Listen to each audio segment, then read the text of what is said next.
Welcome back, everybody. Welcome back, everybody. It's Constance the Reader, and it's the beginning of a new reading vlog. Okay, it's Monday. I just got back from getting more Thai food. I am really craving that right now. I can't explain why. I mean, I know why, because it's fucking delicious. That's what. So, first up, you know we had to get Crying Tiger, a delicious appetizer that I cannot wait to dive into. Okay, got my side of rice, gotta have that. Got my red curry. That's really what I've been craving. Let's see, got my utensils. And of course I have my sticky rice with ice cream. Scrumdiddlyumptious. I'm very happy. Life is good. So what will we be reading today? Okay. We got a lot going on. Oh man, this is like perfect chewing ice, which I can't eat now, but that's like perfect chewing ice. Get it right in the back, you know, back of the jaw, those strong molars cracking. That delicious ice. Okay. I decided that I really want to read this series. So funny about this is that I meant to add this in the vlog I did at the beginning of the year where I was like, things I want to read in 2025, except I called this by a different name. I called it Fire Force. I don't know why. I just had Fire Force on the brain. I meant Fire Punch. Okay. And I decided to just cut everything out instead of being like putting text on the screen because I was pissed off at myself. But this is a series that I actually did want to read in 2025. It's 8 volumes, I believe. Yep, the 8th volume is the last one. It is Tatsuki Fujimoto. That's the same mangaka as Chainsaw Man. So yes, I've been wanting to read this. I think my heart is going to be broken, as it would. I just think the subject matter is probably gonna be pretty sad. Then I've got a ton of manhwa that I want to read, but we won't get into that until afterwards because I picked up a bunch of other stuff that I wanted to read. Oh, but no, I talked about it in the last one. Never mind. Okay, I'm good. I think, okay, so today's Monday, so You Are So Lovely is coming out, so obviously I'll read that because they just got to getting crazy. And Lost at First Fright is done, but there might be a side story, so I'll check in on that. Is anything else coming on Monday? I don't know, but we've got a lot of stuff that I want to read and a lot of stuff that I started. So that's my fault. So yes, without further ado, we're going to get into this reading vlog. I'm going to eat my food, but I also will be putting Christy on. You know, that's my comfort thriller horror movie. It's on Amazon Prime. They put it back on there as they should. And I'm very happy. So we've got a nice little lunch going on. This is my first meal of the day and it's 1 o'clock in the afternoon. So I'm a little bit hyper. Ew, and before I move on, okay, I meant to talk about this. So yesterday when I was at work, I also went to Second and Charles, just really quick in between stores. I got the newest volume of Windbreaker, that's volume 13. I got the newest volume of Sakamoto Days. I just read 16 and 17 yesterday or the day before. So I can't wait to get into this. And then I found The King's Beast volume 4 used.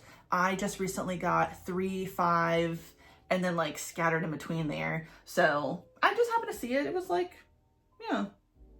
Oh my God, that's ridiculous. MSRP is $19.99. That's crazy. That doesn't make any sense. That doesn't make any sense. Anyway, she's used. She's in good condition. So we're gonna watch. I'll be back. I will hopefully have read some of Fire Punch. And there you have it. We're starting the week off strong. Hello. Okay, we're in my office because I'm multitasking. I'm uploading the clips from last week, more than I thought there were. Let me see. We've got 1, 2, 3, 4, 5, 6, 7, 8. I'm uploading the 9th. I still have, I think, like 3 more to go. We're back to 2 hours, I'm sure. And there you have it. So I have read the first 2 volumes. I'm on the 3rd volume of Fire Punch. I remember many people talking about how bleak and sad Fire Punch is, but I obviously hadn't read it myself, so I didn't know. But yeah, Yeah, very, very bleak, very sad, but also like so dystopian almost. Where it's like you're following a young man named Agni who lives in a world that is basically consumed by ice and snow. Many people believe that it is from this, like a curse that a witch put on the world. And somehow there are also people who have powers. They're called blessed or blessed, I'm not sure. And when he was younger, and I mean, he still is, he has the power to regenerate. And there seems to be a decent amount of people who also have this power. But something unique about him is that he can regenerate very quickly. So it's not just, oh, it takes like an hour to regenerate. It can be instantaneous. He has a younger sister who also has the power to regenerate, but hers is the one that takes quite a bit. They are very young. I would say we probably meet Agni when he maybe is like 11 or 12. They may say it in the first volume, but I'm not sure. And his sister is younger than him. They are living in kind of like an old folks home in a way. And again, this is very dystopian. So it's basically the end of the world. Resources are almost nothing. And for him to sustain this little community of the elderly and her sister and a bit of himself is to cut off his limbs and they eat it. And, you know, when you have to resort to something like that, I mean, damn. This community is visited by like the soldiers from the capital, and they are going to basically kill the elderly, take the young people, bring them back to the capital. Maybe they'll be slaves. The girl will probably be sold as a sex slave. The boy will have something to do in the capital, but we don't quite know what that is. We just know that they're precious to the capital, blessed people, but we don't know why.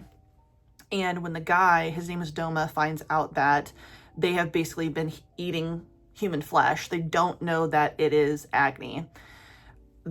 He's like, we're gonna totally burn this down. Like, this is not okay. The king would not allow this. So they burn it, but Agni doesn't die because he regenerates, and he just keeps regenerating and regenerating and regenerating.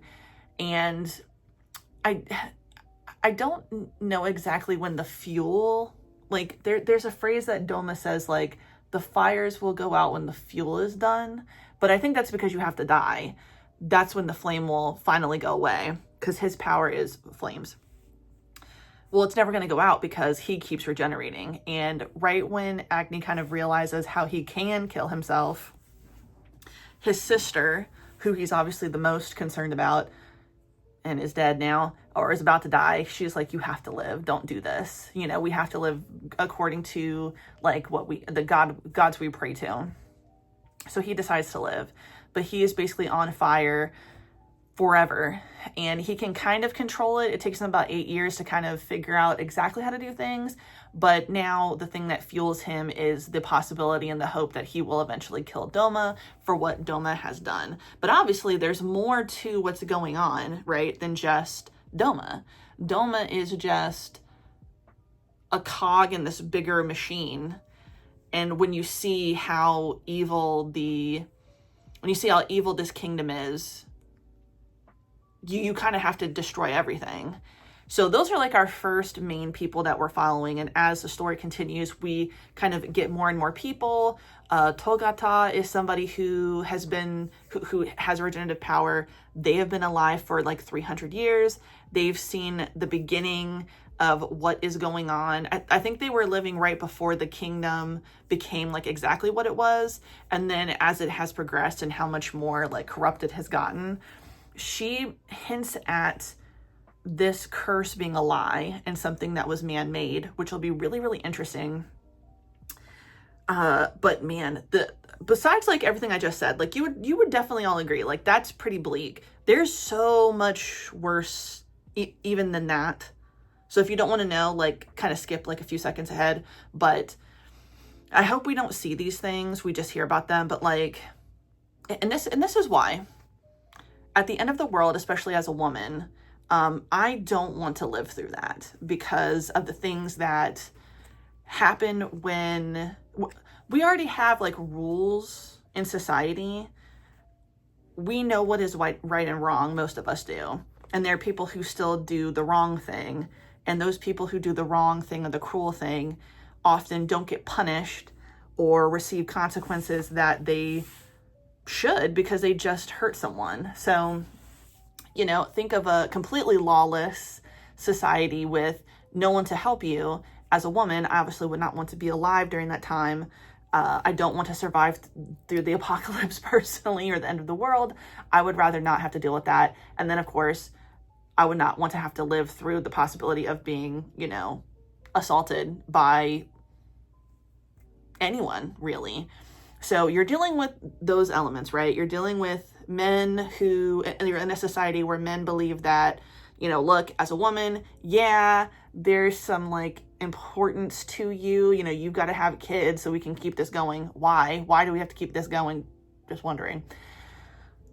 I don't think I don't think you're an optimist if your idea of like existing is then hurting people. Like, that's not really hope. That's really disgusting.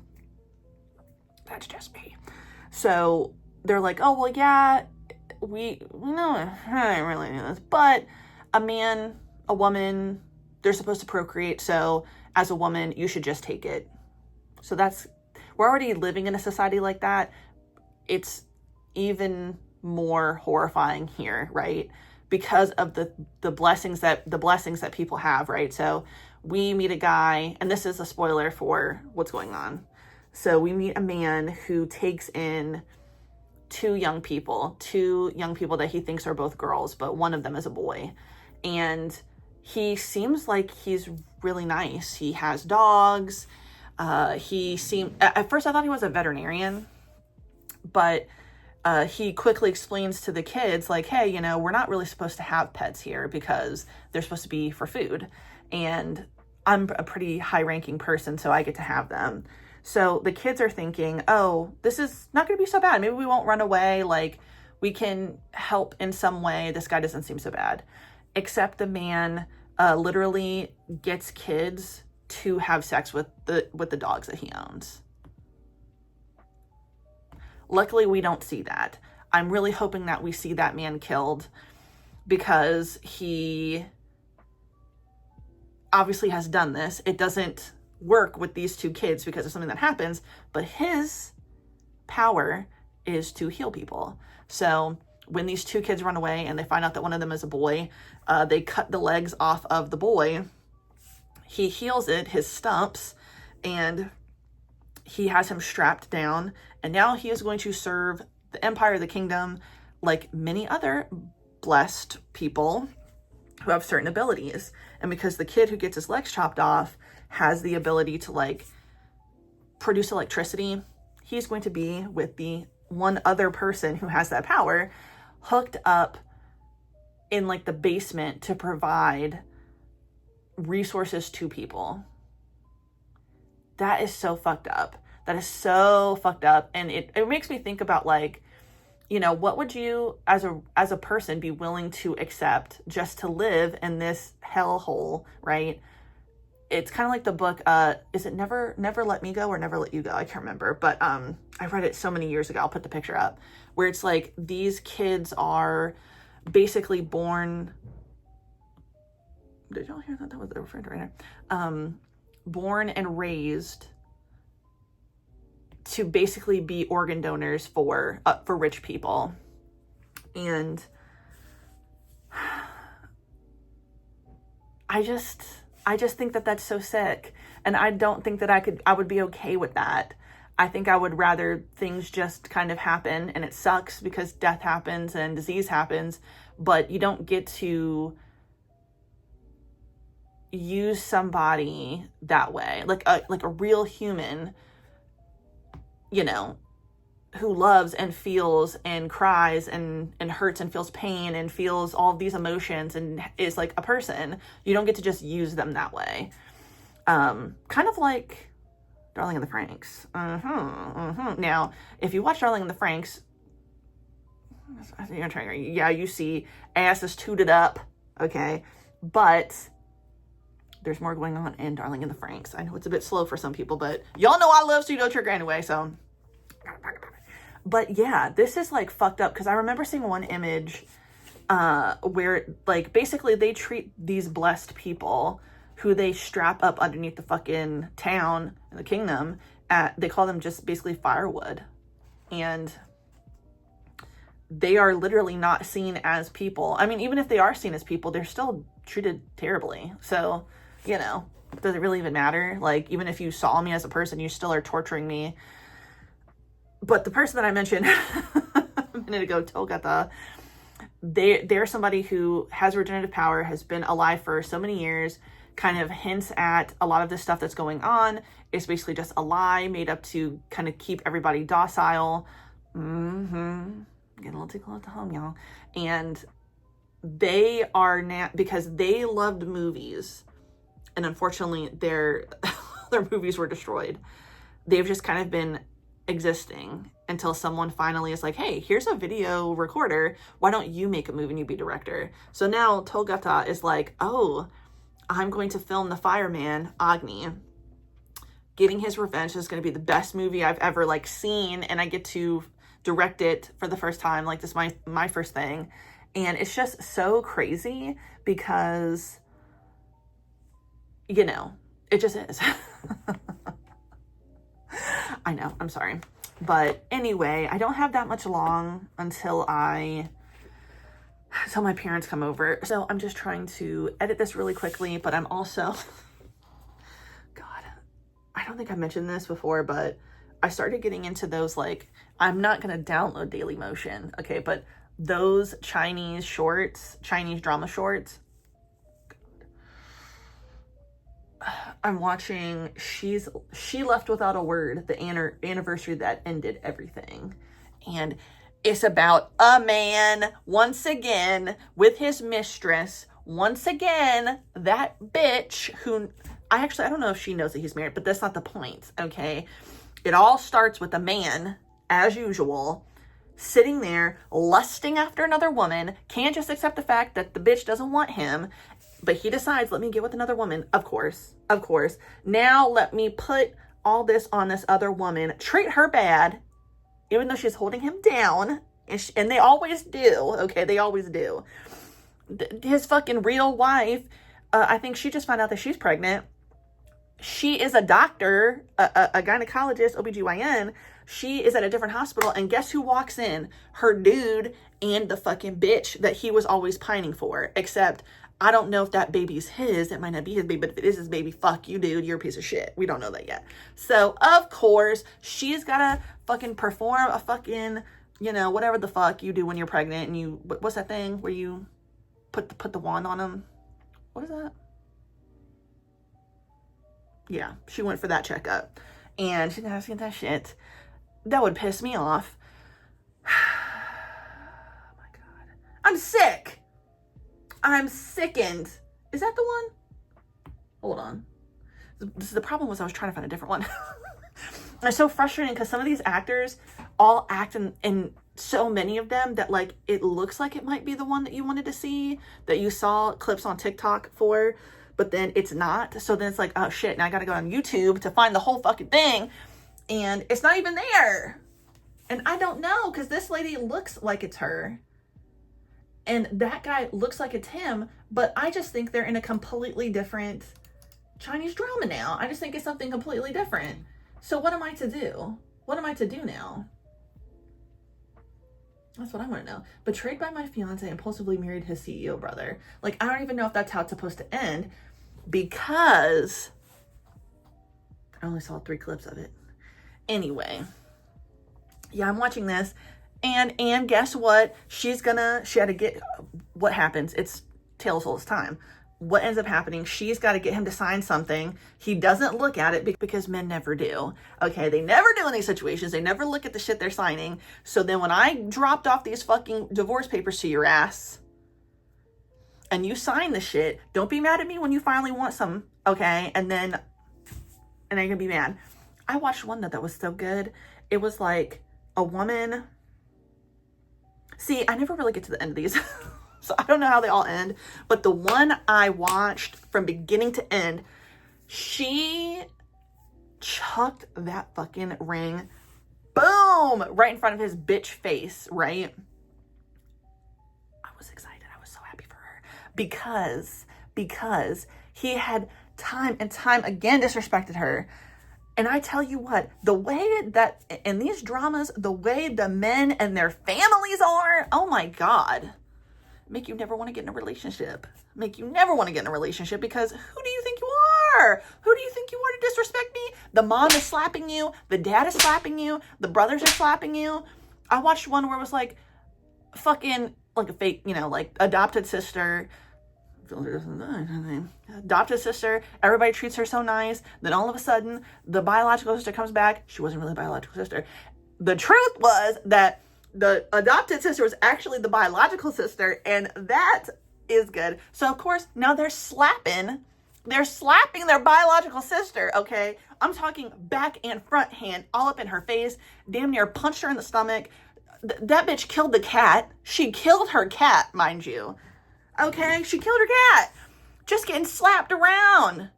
Finally, she's like, can I just go? And then she cryogenically freezes herself. I bet you didn't expect that. Yeah, she gets herself cryogenically frozen, and because that's her family's business. And she's like, you can't wake up until like 20 years later. She wakes up all right 20 years, and they fucking know what happened. And now they're all sad for 20 years. No, you can't do it early. You gotta wait. The bitch wakes up. And you know that one song? I don't know. Can I do it? Oh my God. It's like the mic drop moment in these where it's like, oh fuck, I can't do it. Is it like, bomb, bomb, bomb, bomb? And it's just like the slow motion walk. And they were like, sister, sister, daughter, daughter, bomb, bomb, bomb, bomb. Walked right by their asses. Fuck you, bam, is what she said without doing this part. I said, hell yeah. And then the other one was, the man was just playing with her too much. You want to be with the other bitch? Why don't you just divorce me? Why do you have to do this to me? Why do you have to slap me? Why do you have to disrespect me? I think he brought her to a party and had everybody laughing at her. Why? Why are you doing this? And then in the end, they got divorced. She got what she wanted. Had the abortion. I would say that I really love, it seems very pro-abortion. I am pro-abortion. We don't have to argue about it. I'm just saying I'm pro-choice, very pro-abortion. So if you want to get that done, go ahead. We don't have to agree. That's my opinion. You don't have to. It would be me though. So I really like how when the wife is like, I'm not going to have this baby. Fuck you. Fuck you. You're not locking me down for years. Yeah. Oh, no. Especially when some of them, they turn the biological child around on the mom. I mean, crazy. The way these people are thinking in these, they just ooze drama, and I love it. Because I don't have any drama going on in my life. I live a very, and I don't think this is a bad thing, a very boring life. I love it. Okay, my parents are coming over, about to play another board game. Like, this is kind of like my life, very, very blessed with family and love and support. So there's that. But yeah, it's pretty crazy. Is anybody else watching the Chinese dramas? Because, yeah. This one looks good too. My boyfriend sent his twin to dump me, so I stole his brother's heart. I'll put that on watch later. Okay. Save that to the save to watch later file, because, like, see this one. He chose his lover and abandoned me. But I married my childhood friend and CEO, and he went crazy. Yeah. Save to watch later. This is what I do. But anyway, before I get too crazy, caught him cheating. I became his rival CEO wife next. Damn, they get me too. It's like a cozy mystery title. The puns, they just get me. They just get me. Anyway, yeah, we'll be back. I'm sorry, I ranted a little bit. But yeah, Fire Punch, going well so far. A little later, I'm going to read them on if I can. I hope by the end of the night, I'm at least, there's only 8 volumes in this. Realistically, I could finish all of these. But there's at least going to be a few hours where I can't do anything. So I'll do that first. That's what's actually going to happen. I have to do that first. So I will see you guys soon. We'll talk about what I finish reading eventually. And then we'll be ready.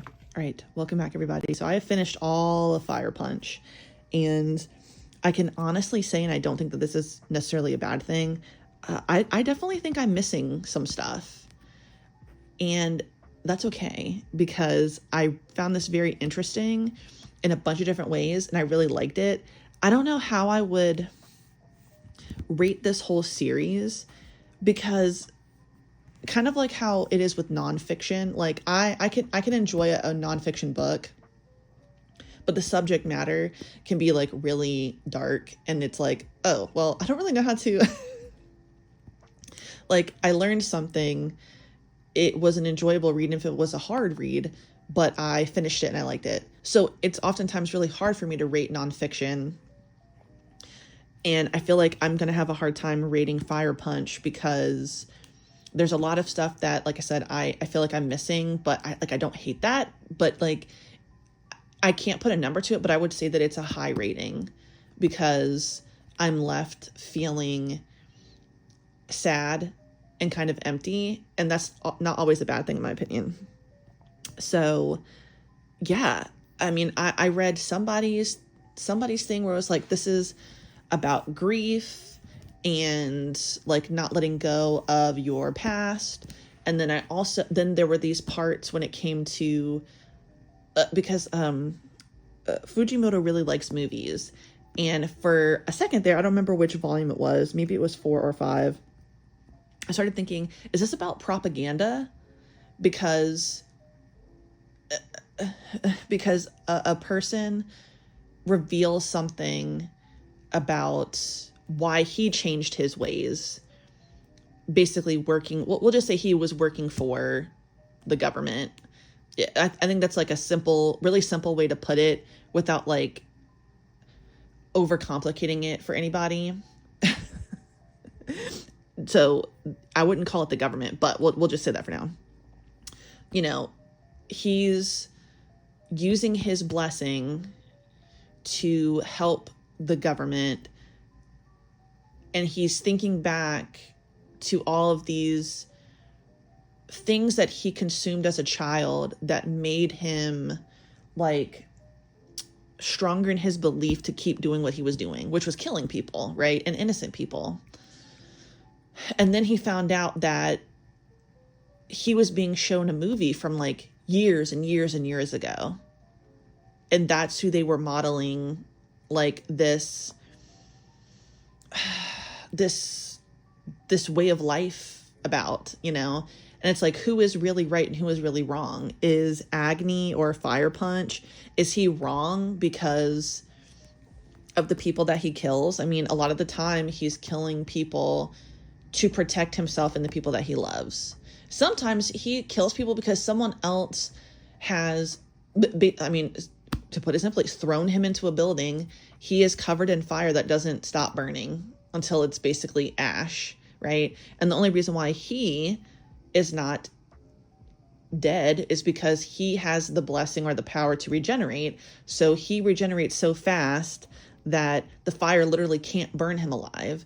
And this is just a walking agony, you know? And I wonder, like, okay, is that a metaphor for like the pain that we're all walking around? Like, I just think that that's really interesting to like kind of discuss and think about. But I mean, it really was a shock to me when that particular character was like, and everything always ties into everything, which is so cool, but also really crazy, because he's like, when it's revealed that he basically saw a movie, and then we find out that he's the reason why those movies were destroyed. These movies belong to a character whose whole like persona, you know, is about movies, and now they want to make a movie. Now they're making a movie about fire. It's so crazy. And like, how do you forgive? How do you forgive somebody who's changed their ways? What do you do when you're consumed with your grief and your anger and your resentment towards the person, even if they've changed, even if they are, you know, now helping people and they don't kill people? What do you do when there's somebody who refuses to see you as who you are and is now putting you on a pedestal to the point where you are a god, but you are literally just a man who is in never-ending agony at all times, like never-ending agony. So much so to the point where like the only thing that keeps you going is your hate and rage. And then every time you're met with a situation where your hate and rage has now been like, okay, now that's done, you have to find something else because it hurts too much. It's like, oh my God, like that's just like I feel like if I talked about it even more, I would start to cry. You know what I mean? I think I'm good and I won't. I think the reason why I won't be able to cry, like, I mean, okay, look, I was this fucking close. And no, honestly, I did cry. I wasn't even this close. I did cry about Villains Are Destined to Die because I just kept thinking about, okay, obviously this is not real, but like, imagine if this was real. You know what I mean? I think we all know someone or we are somebody who has dealt with that kind of pain and felt betrayed by family or friends or just people that you trust. And I feel like that one is a little bit more straightforward than this one because so much stuff is happening. It's so bleak. It is a dystopian, winter. I don't know how winter could be in hellscape, but you know what I'm saying?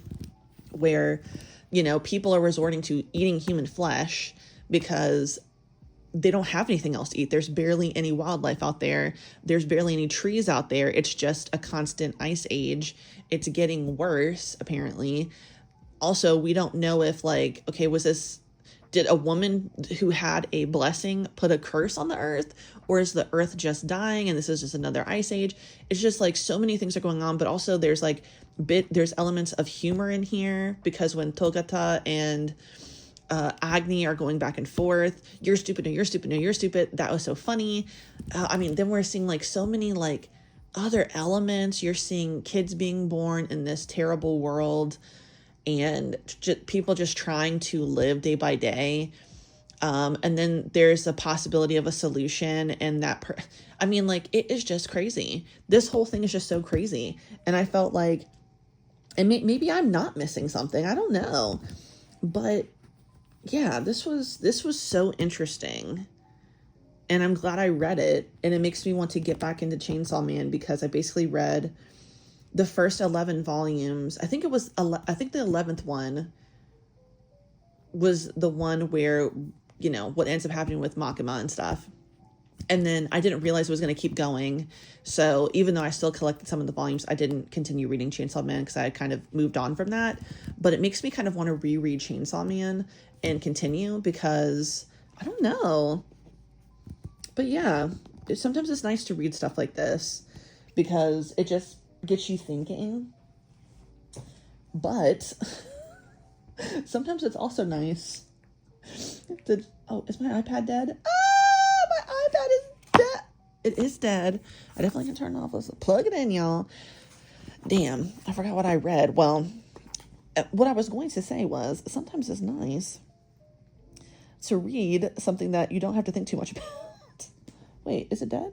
Oh, yeah, it is. It's only on 3%. So, for example, okay, so Melting Point came back today. Yes. I'm excited for them to have sex again because we all know that they will, and I really want Ian to expose the tattoo that is clearly like a snowy mountain-capped mountain. Like, what's his face's name? Come on. Then I read Backlight. Backlight has me fucked up because I just hate to see. I hate to see this. Okay. Now, I know I was of the camp that I think his name is Tegu, the loan shark, would maybe have a but I don't think that's going to happen. And now that like the story is still progressing, it's like, okay, I'm actually glad that it won't happen, even though I'm certainly not going to poo-poo that. Okay. I will not spit at that scene possibly ever coming up. If someone even drew that as a fanfic, I would be reading that immediately. But it seems like he probably views Young Woon as more of like a little brother or like his nephew maybe, because once he started to feel guilt and have like some empathy or sympathy for what was going on to him, like things started to change. So yeah, it's just like the more you see of Youngwon's childhood, it is just so sad. I'm gonna put the picture here where he is basically being beaten by his father. He doesn't cry. Taegyu sees this, and then he sees him get up and push his fingers into his face to smile. It's like, oh my God, I just hate that for him. It just makes me so miserable to think that he just suffers in silence with a smile on his face. And it's like, he most likely did that when he was beaten up by Seowin's brother. And I would be interested to know, did he end up knowing that Seowin's family paid his family off? Because I feel like he just finds those things out. I really do. Like, sometimes these things just fall into his lap. Sometimes these things like just happen. But I think that he knows, and he just has literally never held that against Seowin. And like, Seowin needs to move past certain things, but he doesn't know the truth. He doesn't know what his parents did. He doesn't know his parents basically told Youngwon to leave, which left Seowin like devastated. He doesn't know those things, but I think Youngwon does.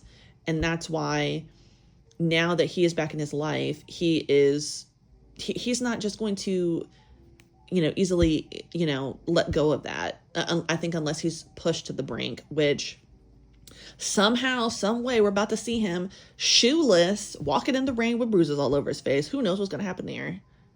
Who knows what's going to happen there? It's going to kill me to see it. Okay, so we have a little bit of juice. Let's see. Yeah, we got 9. We got 9%. I just want to show you guys what I read this morning. Okay. So this morning,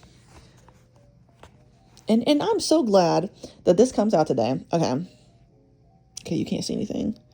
All right, good. You don't see like titties or anything. Okay, so these first 3 episodes were free. I went and bought these, and then this came out today. I started reading Private Tutoring. Ooh, yes. Oh my God. I will be following this. Okay, y'all know I don't read many straight things, but sometimes the cis het stories hit. Okay, and this one I will be giving it its a round of applause. Okay, she did what she needed to do. Okay, I really like this dynamic, and the other thing I like about it is that it is not censored. Okay, I really do not like seeing. I don't have a problem with lightsabers versus uncensored. Obviously, if I had to choose, I would choose uncensored, but a lightsaber is really not that big of a deal. I mean, I know it's a penis, okay? But there's something about when it's censored for a woman and it's just a white slit up her vagina. I don't like that. I'm like, you know what? Let me see, okay? What's so scary about a vagina? Nothing. If I could see these big old titties, I don't think vagina, okay? But this one, oh no, they do not censor, okay? You see everything, and I can really appreciate that. Okay, so if anybody was looking for something that, yeah, Private Tutoring, hell yeah. Other thing I like about this, she used to be his tutor 10 years ago. I don't know yet what the age difference is, but he is in college. She is a young adult, and she just moved into an apartment. She just moved out of the house with her parents, and her next door neighbor is this guy. And this guy used to be the guy she tutored 10 years ago. He has always had a crush on her. Haven't we already discussed? I like a man who yearns, okay? I love it, okay? I love it. Anybody who knows more things where a man is yearning, give it to me now, okay? You see my hand? Put it in my hand. I'm going to clasp it. I'm going to eat it up because I love that. This is no different. And she's a virgin. Congratulations, girl, I guess. And you know why I say congratulations? Because he is like, you know what? Let me help you. Oh, y'all know I love that. Okay? And that makes me want to reread that one thing. Oh, what was it?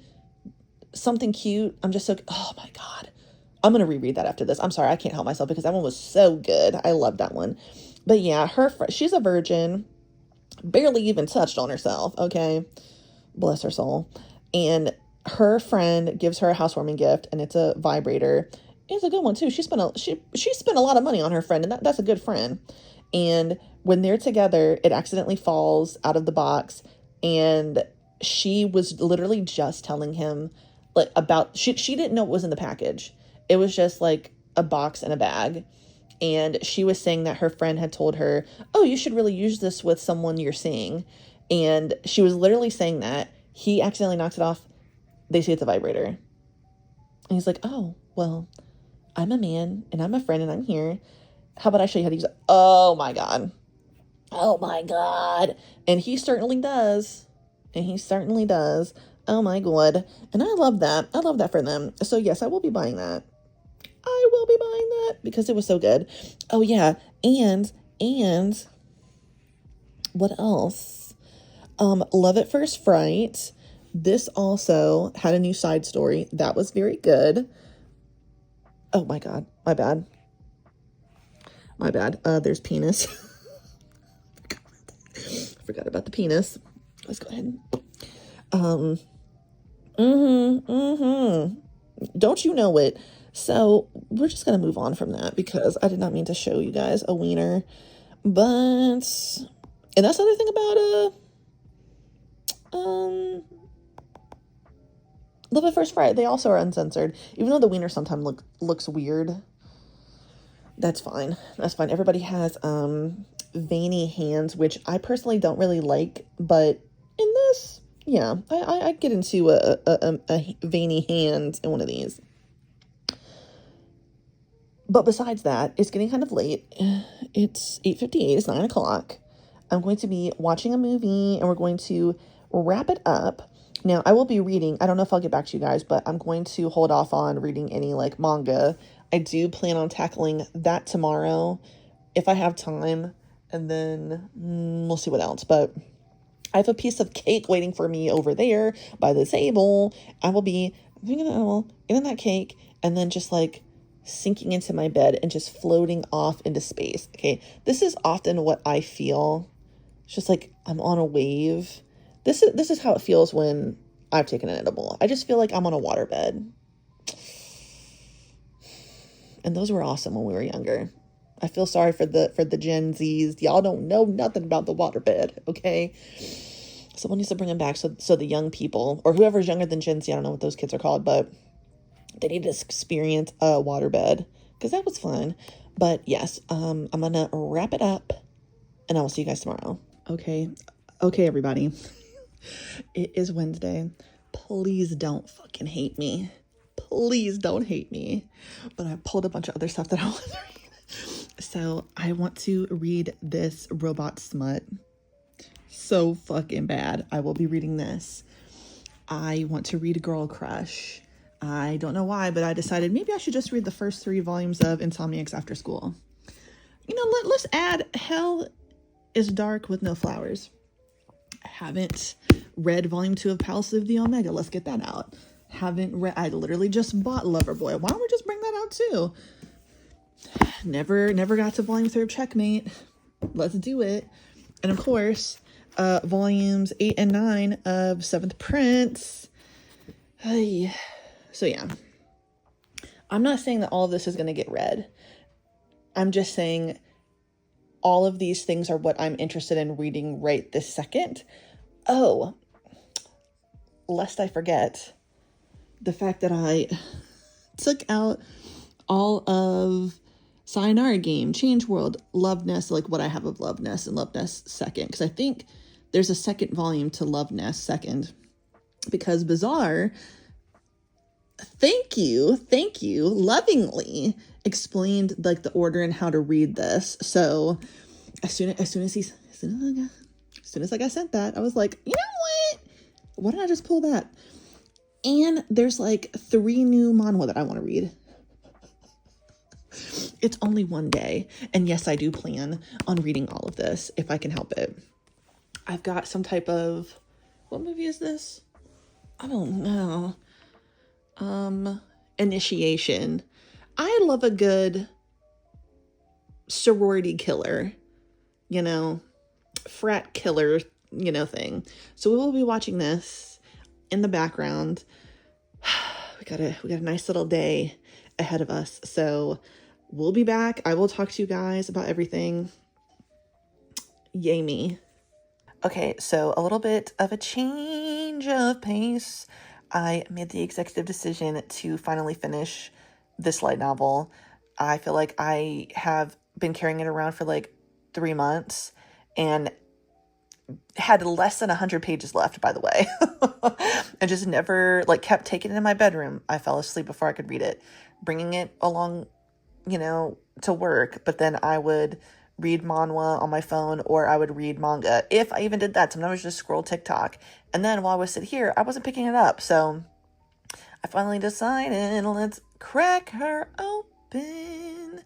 And I did, and it was really, really good. We basically got to the part where this ends is when, okay, this is a spoiler if you don't watch the anime or read either the manga or the light novel. So, flashing hands, spoiler time. We basically got to the part where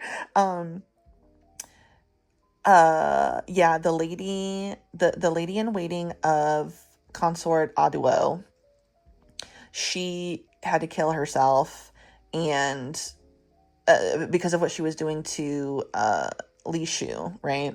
And then because even though they only really they would have only punished Feng Ming with death, and Aduo was like, please do not have it affect her family.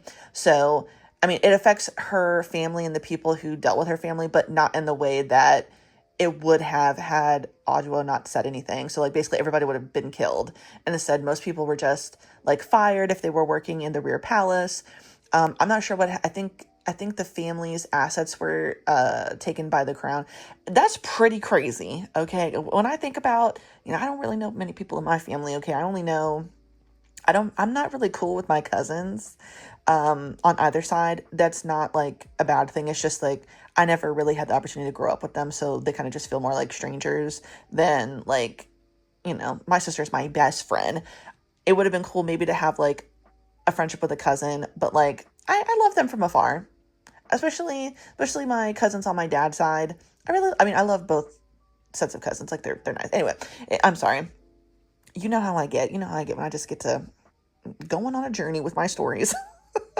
But yeah, everybody gets fucked, but luckily nobody, is killed. And I feel like that is a fair compromise if something had to happen regardless, obviously better situation would be, we didn't have anything to do with that. But, this is how it is in the damn royalty. With that being said, the people who kidnapped and then sold Mao Mao were affiliated with Feng Ming's family. And because of that, she's on the chopping block because everybody else is getting fired. So Jinshi, who obviously does not want to fire Mao Mao, who doesn't actually want to leave the rear palace, they suck at communicating. She thinks that she explained to him that she wants to stay. She really didn't, okay? She really did. She didn't blatantly say, I want to leave. I don't think she gave any indication that she wanted to leave, right? But she didn't say how badly she wanted to stay. And Jinshi was like, well, I don't know what she really wants. I'm going to leave it up to her. Instead of just being like, do you want to stay? Would you like to stay here? These two, they're so cute. I love them. I really hope they do it. And I think they do it. I think they do it eventually. But it ends with Mao went back to the pleasure district, and they are in it's not a bar, but they're in that person's house or whatever. And Jinshi is there. The 3 verdigris princesses and Mao are there, and he sees her and it was indirect kiss. Okay, I love that scene. I think it's very cute. I love this. So yeah, I'm excited to have finally finished this one. I feel like it was taking me quite a long time. I kept talking about my light novel era, my light novel era. I think it was just last year. Maybe it was the year before too. Sick of myself. Okay, if I annoyed you during that time, I'm sorry. I was also annoyed by myself because I wasn't even reading the shit. Okay, so who am I to say light novel era? Who am I? Who am I to do that? But now I am, okay? Congratulations to me. I could do better with continuing on with My Happy Marriage, but I will be doing it, okay? I will. I read more of, I'm listening to The Condemned Villainess. So good. I recommend it as an audiobook. I just finished this. Oh, look at me. Look at me. I said I was going to do it. It took me a while, but I did do it. Congratulations to me. So yeah, I don't know what time it is. I'm a little high. I'm sorry. I will try really hard to read some more stuff. I had a bunch of manhwa I wanted to read. I bought so much stuff on Lezen today. It's like a bunch of short stories. Oh, real good looking stuff. And now I don't even have the thing out. So I'm actually going to probably crack that open because I deserve a treat. Okay. I deserve the sweet treat of ABL, if I do say so myself. So thank you, everyone. I appreciate your time. Ooh, not my feet. Not my little piggies down there. That'll be the one and only time y'all ever see those, okay? One and only time. If you want to see them again, you can pay me. Yes, you can. I lost my train of thought. Thank you. That's all I have to say. So you may see me again tonight. If not, you might see me tomorrow. But my boss is coming into town, and we have to do store visits. So you might not see me tomorrow because I might be stressed out. But we'll see. My boss is really cool, so it really doesn't bother me when he comes. So blah, blah, blah. I will see you guys again at some point. Yeah. Welcome back, everybody. So we're in the car. It's Friday. It is 3:48. And I figured, you know what? Let me just talk about what I got from Books A Million this morning. So I was technically at Books A Million yesterday, in between shifts when I was waiting for my boss to get there and meet me at the store. And I initially just had 2 volumes. The dude who works there, who I always end up talking about manga with, because I'm a regular and they fucking know me now. God. Which is, it's not bad, but it's so girl, you spend way too much time in here, too much money. But he was like, oh, was there anything else you were looking for? And I was like, well, yeah, technically, if you could look into it, because I came there specifically to see if what I ended up having to get today was there. Well, it was there, but they had not actually taken it off the shit to put away. So he was like, well, I can put these 2 on hold. You can come back tomorrow. You can buy these now and just use the fucking survey and get $5 off. I never did the fucking survey, and that really is annoying to me. I need to be better about that. Or whatever. So I chose put the first 2 on hold and I'll be back, because y'all know I was going to be back. And I was back right before I had to go to work. So yesterday, what I ended up getting, or what I ended up about to leave with, was Spy Family Volume 14. I really, really, really, really need to be more consistent with reading that series. I do really like Spy Family and I am enjoying it. It's just that I just always find something else to read. I just get in the mood for something else, and I'm getting further and further away from being caught up. So I'm disappointed in myself. I need to change that. And the second thing was Engage Volume 2. I got this because I basically didn't realize, because I wasn't paying attention. Thank you, Bazaar, for informing me. They had quite a bit of manga from this mangaka, and Bazaar was kind enough to tell me what order to read it in. So I was like, well, I might as well get this one too, because the 3rd volume comes out soon. So I was like, we're going to probably do a whole video just reading this person's stuff. I think that would be very fun. But everything else I got, I was so excited. Okay. So This one I didn't actually expect to be there because I thought this came out later. This was recommended to me on Amazon, and if it recommends something to me, I just put it in my wish list with the date that it releases, so I know, like, okay, when I go into a physical bookstore or I'm looking on Crunchyroll to place an order, I know what I'm supposed to be getting, right? So hopefully I don't buy the same thing twice. Doesn't always work. But A Man Who Defies the World of BL, Volume 1, was recommended to me, Amazon, and I decided to go ahead and get this. So I was excited to see it so early, so I said, well, I must get it now. It's the sign. Oh my God. I didn't realize this is the final volume. Holy shit. Oh no, it's over. Oh, okay. I want to do bad things with you. Dude, it's the final volume. I didn't even look. What? Are they going to be together now? Oh my God, okay, I'm going to read this literally after we talk because I did not know that this was the final volume. I thought it was going to be, I don't even know how long I thought it was going to be, but it's over? What? Put it to the side. Next, I got I Want to Love You Till Your Dying Day, Volume 4. I need to continue on with this series. I read the first volume because I got approved for it on NetGalley, and I did really enjoy it, but I've fallen off, you know. But I have 2, 3, and now 4. This one I was excited to see as well because similar situation with A Man Who Defies the World of BL. Recommended. Also got recommended long period, so I hadn't heard of this. I'm excited to get into this. I think this will be really cute. It's the first volume. I don't know how long the series will be, but I'm excited. Now, don't make fun of me, okay? You can, because I'm making fun of myself, and I'm annoyed with myself, too. Jesus, I'm so annoying. Especially because I could just read this online. But, like, I insist on buying it because I'm a fucking dumbass. I know I've said, after reading the first 2 volumes, I don't know if I really like this, and I'm kind of, like, forcing myself to read it. I think I'm going to end up enjoying it, but I could just read this online, so it is what it is. But I got Volume 4 of Perfect Buddy. Okay. I haven't read the 3rd volume. If I read this and I really am not loving it, which is crazy because I've seen so many people say they like it, I just can't get over the way his ween is drawn. I've said it many a time, Alaskan Bullworm. It is just not that it needs to be pretty. Okay, I'm just saying, like, that's distracting to me.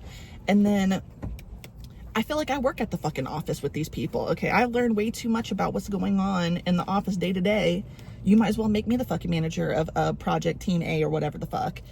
And that is distracting to me as well.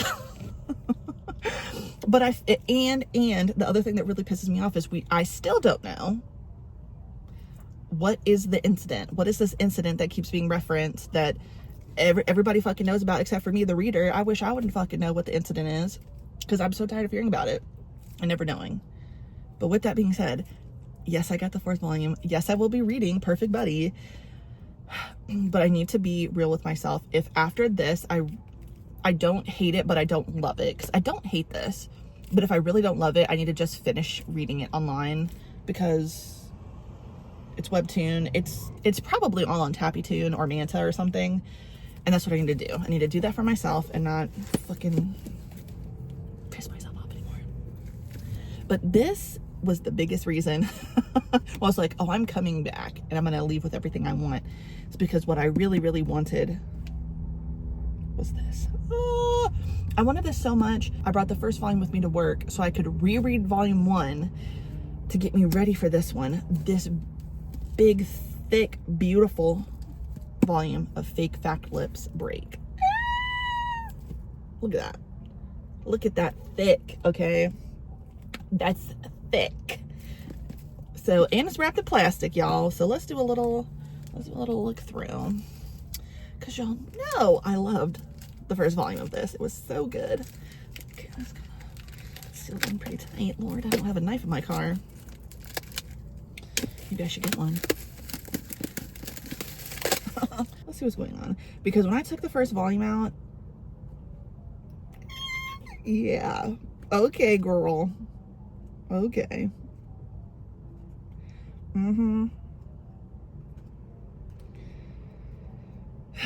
They're so pretty. It's stupid.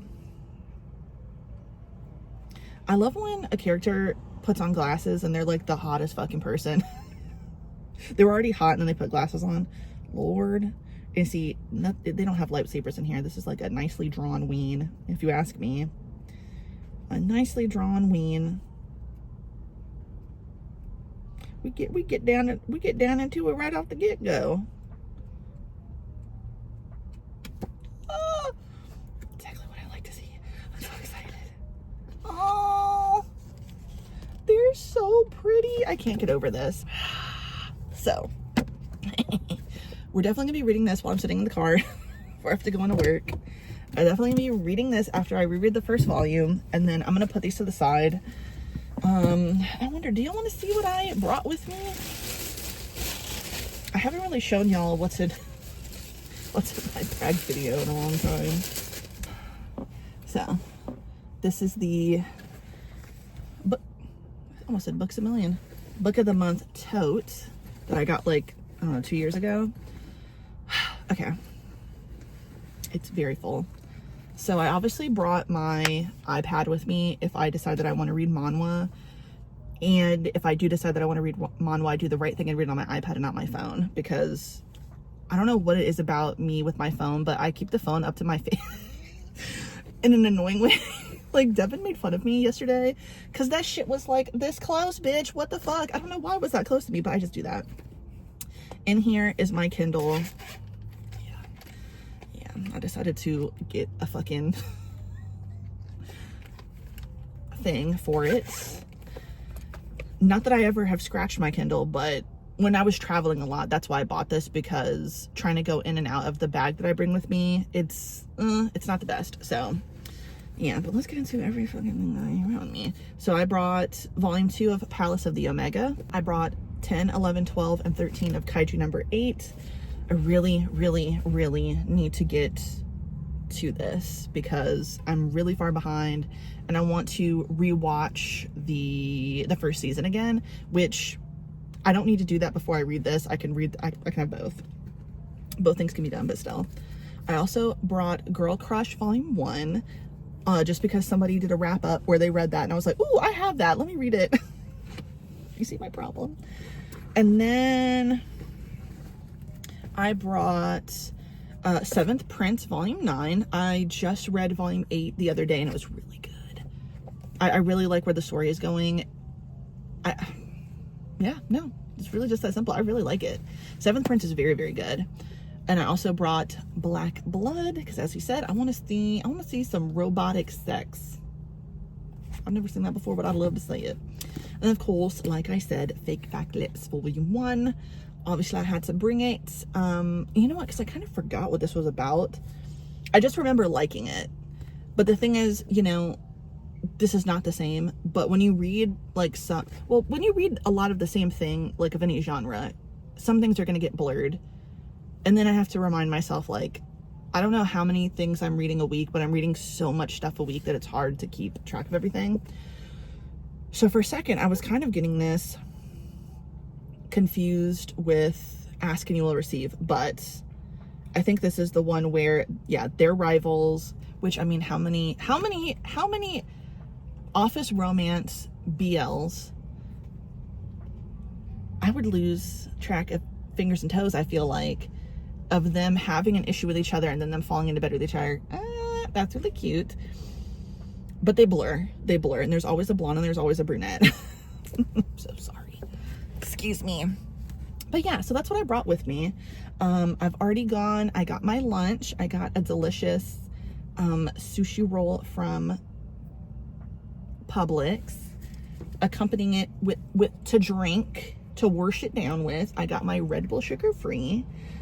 This is my go-to favorite only flavor, if you could call it a flavor, of Red Bull. Is only sugar-free. And as a treat, y'all know how to get this, girl.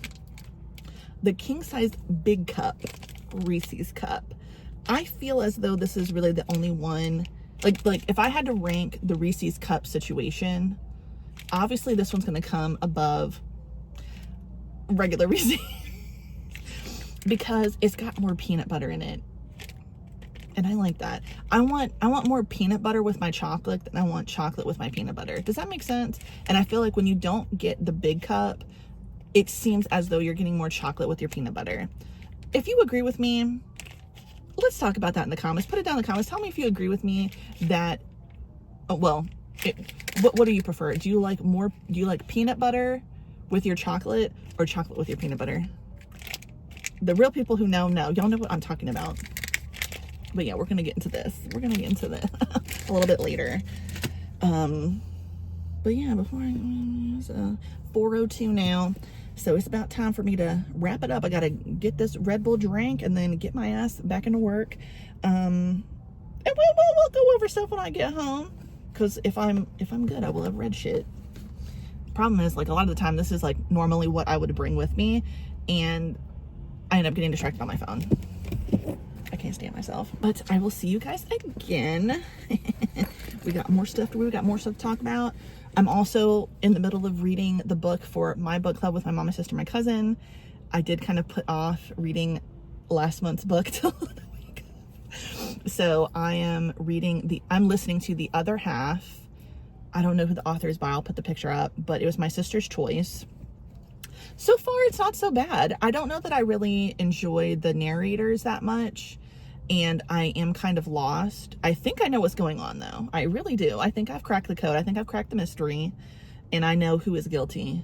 I could be wrong, though, because if they really want to switch it up on me, I know how they could do it to really get me, but, you don't know if do that. So, yeah. I've got a lot of reading to do. We'll talk about it, and yeah, I'm excited, so I'll see you guys in a second. Okay. I'm so glad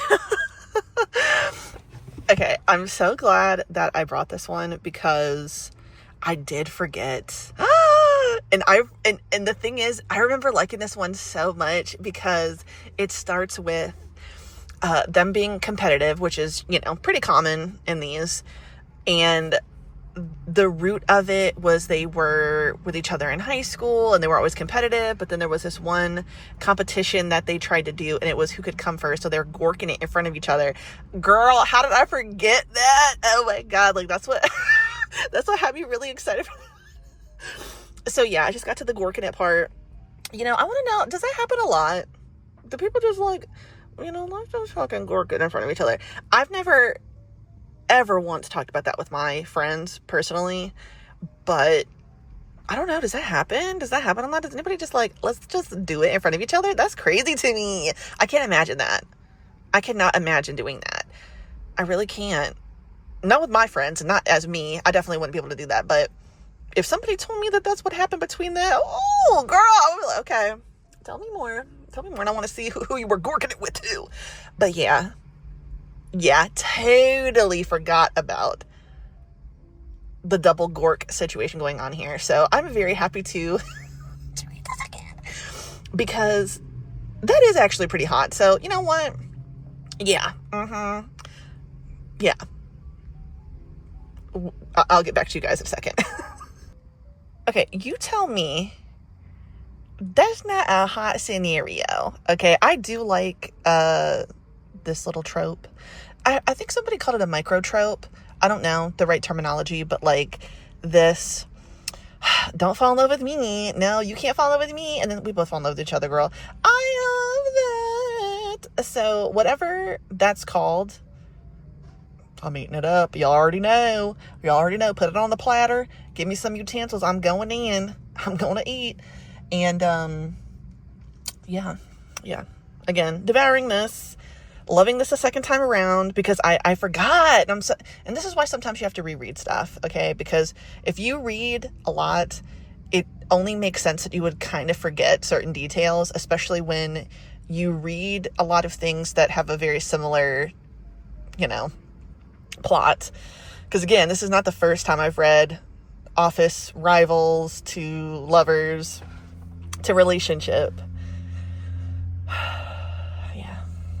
First time, certainly won't be the last, but they can all start to blur. So but this I think this one might be my favorite of all of them, but then I have to revisit the other ones I've read because I'm blanking, and I will actually come up with a comprehensive list now. and I'm going to rank my favorite office rival sexual situations. Okay, I'm going to like that. Enemies to lovers. Shit. I'm very pissed off. Okay, so I just read Volume 2 of Loverboy, and I couldn't wait anymore. Okay, so I went, found out where it was. It's on Tapas. Bitch, I barely made it a few chapters in. This one, oh, Jayha gets me so fucking pissed off. Because here's the thing. I wasn't liking him in Volume 1. He really pissed me off. Okay? Fuck you. Then it was a little bit better in Volume 2. And, you know, I literally said out loud, because I do speak to myself out loud sometimes. I said, you know what? He's growing on me. Boy, was I fucking wrong, okay? Because now I'm getting into what would be the equivalent of Volume 3. And I want to fucking commit an act of violence, okay? I know I said that a lot, but it's the truth. I'm so fucking pissed off at this fucking asshole once again. Now, granted, we just got a bit of a glimpse of something that happened to him in college, okay? And obviously, okay, so here's a theory, okay, since I'm not very far. So, flashing hands, sorry for my gnarled fingers all up in your face, but I need to actually put some lotion on my hands. I feel like they look like they need to be moisturized. Anyway, theory. Okay. He was groomed in college by a professor, and he obviously, as these things happen, had feelings for the professor, had more feelings for the professor than the professor had for him, right? So here is a young guy who is gay and has not come out, kind of has secret relationships, you know, with the dude, Hung Jun, I think that was his name, the friend from back in the day. Okay. He kind of cut that off, was like, there's nothing for us, blah, blah, blah. I don't remember. I have to go back and look what the timeline was. Was that when he was in college? I think it might have been. But basically, I think what ended up happening was he got into this thing, this grooming, you know, bad little situationship with the professor, right? The professor probably was either married or ended up like getting married or something. I don't know. Basically the same scenario as what happened with Jayha and his ex-wife, because randomly he just pops up and tells everybody he's getting married to someone that he met in college. So I think that these things coincide, right? And excuse me, he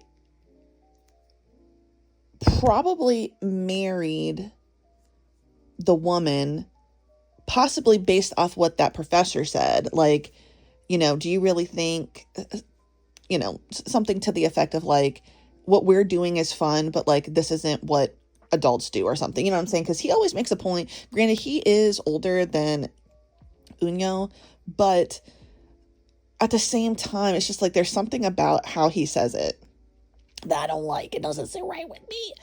But yeah, okay. Go to therapy, okay? Talk out your feelings. Why are you doing my dude Unyo so bad, okay? What I just read, I literally screamed. I literally screamed out loud. If you don't stop jerking my dude back and forth, and not in a fun sexual way, but in an emotional way, I'm going to come into this story and beat the shit out of you. I know everything's going to be fine. But right now, I really want to put the pause on this dude. Really give him the 1, 2. And a 3 and a 4. Because why are you doing this? Why are you doing this to him? Why? Why are you doing this, you fucking asshole? He makes me so angry. And you're the older one. So what the fuck? You keep talking about what's his face being childish. Who's the one who can't just fucking talk about their feelings? I mean, damn. And you know I love Unyo because he and I are the same. I'm a fucking crybaby too. Oh, get it together. Get it together. Because I'm getting pissed. I just had to take a break to talk about that because that's really, really making me angry. And now I'm committed. I'm going to finish all of Loverboy right now. Like, I don't know what episode I'm on, but I'm basically in Last Night on Earth. So Last Night on Earth, I don't remember how many episodes that is, but girl, it's about to get worse because I saw some of the other titles for the next fucking chapters, and it's fucking worse. And I'm sure it's gonna get better, but that's not the point.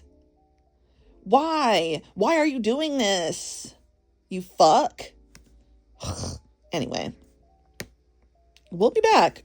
I'll be back with my thoughts, that's for sure. Oh my god. Okay, so I just got to the very end of season 1. Oh my god. I hate you, you fucking asshole. I am about to cry. I'm so mad. I'm so fucking mad. Okay. So if you don't want to know what's going to happen next, like, skip this part because I will be talking. Oh no! God damn you! God damn you fucking... And here's my thing. You don't fucking deserve him. So you know what? I actually hope that when Unyo does his fucking military service for 2 fucking years, because he's gonna do the same fucking thing that you did. Oh my god! It breaks my fucking heart. He fucking makes a joke. Yeah, take my glasses off, girl. He makes a joke. This is many episodes ago. I'm so angry. Where they're talking about how Jae-ha did his military service because he's teasing Unyo about not having done it yet. And Unyo was like, oh, well, why did you do it? Why'd you, like, get it over with or whatever? And he's like, well, I was trying to, like, escape reality. Bitch. That's literally what's just about to happen with Unyo. He's about to fucking go to the military. And he looks like he's close. Also, come on, dude. I can't stand his ass. I'm just so angry. I'm so fucking pissed off. I'm so fucking mad at him. Oh my god. What are you gonna do, by the way? I don't know what he was doing. So you're gonna close down the art studio that's doing well, mind you.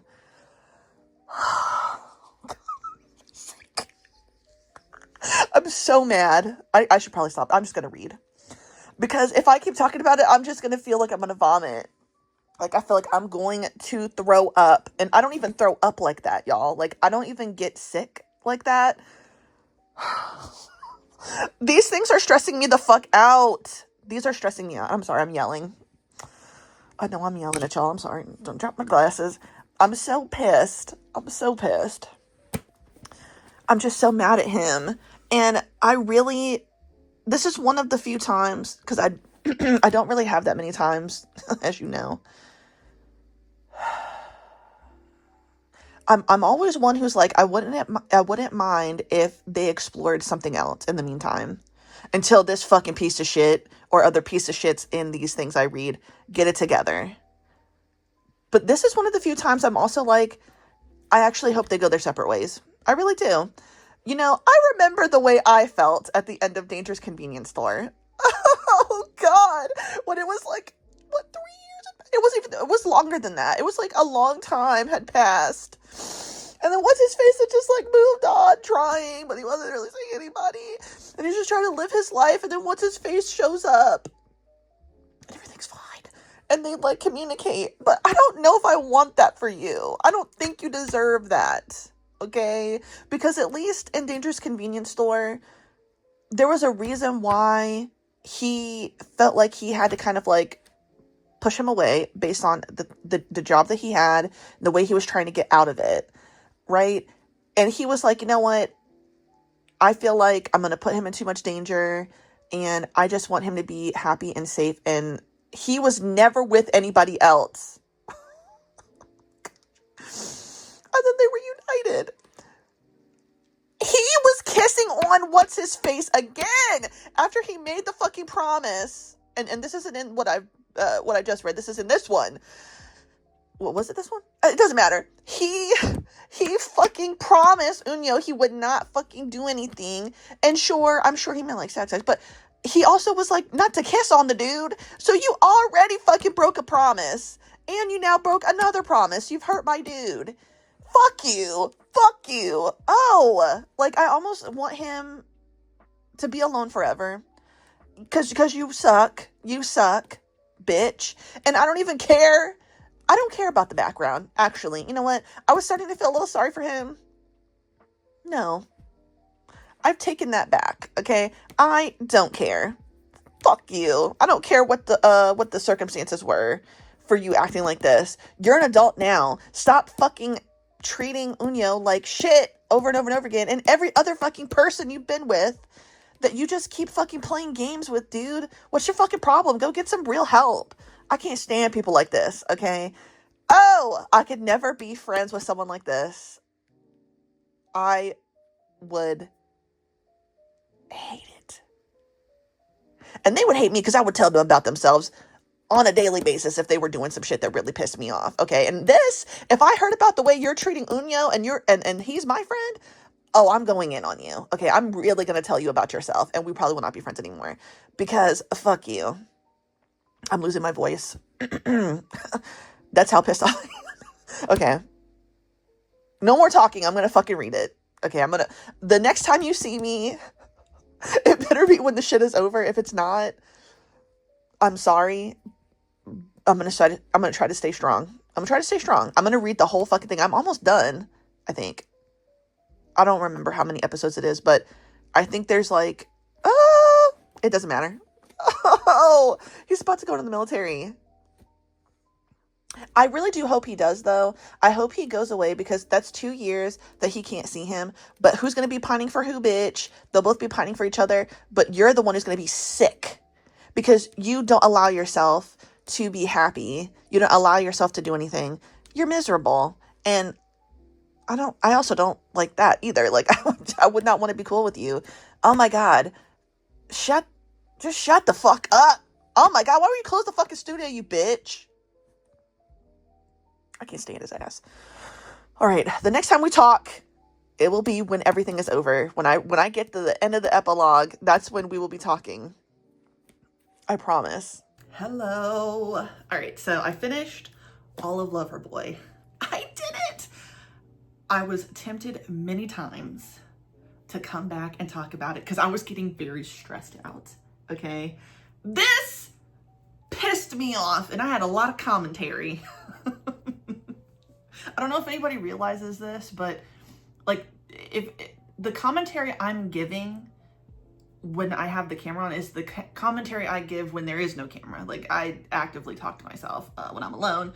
And when I'm reading, I carry on full-blown conversations out of frustration with what I'm reading because I can't help it. And then if it's something that I can't stop thinking about, well, the yapping doesn't stop either. And that's why I scare myself sometimes. But Loverboy, what the fuck? Okay.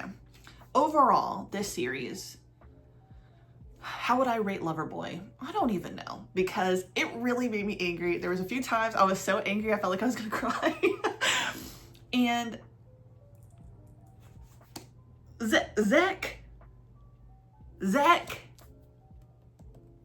don't let that happen again, okay? Don't let that happen again. Don't push and pull me like this ever again because I will get pissed. Oh, God, it had me sick. Okay. Let's talk about the thing. If I had to rate this whole series, I would probably say I would give it like 3.75 to 4 stars. I finished it all, but it was just so much stress and drama that I don't know, but I enjoyed myself. So it's hard for me to say that I wouldn't give it a 5. Honestly, like if something, even if like it pissed me off, if at the end of it I enjoyed it and I saw it through, I'm probably gonna rate it 5, but that's not all the time. So I'm kind of on the fence with this one. I might have to give it like a few days to marinate to see how, what's really going on for me. But yeah, this one, something about it. So, all right, where did we leave off last time? I will be talking in somewhat detail about this. So if you don't want to know, skip, okay? All right, so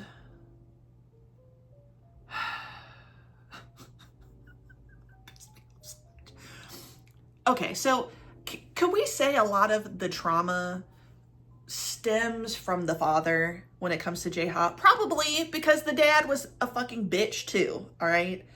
He actively cheated on Jae-ha's mom. He was verbally abusive, got a bit physically abusive with Jae-ha, okay? And all the while, he's, I think, struggling with what or who he finds attractive. He then gets involved with this older man. This older man ends up, you know, grooming him. And then when people start to find out, he rejects him. And that chugs along with the way or the relationship that Jae-ha has with Hangun? Shit, I can't remember his name. Damn it, I hate when I do that because I can never remember these fuckers' names. The friend.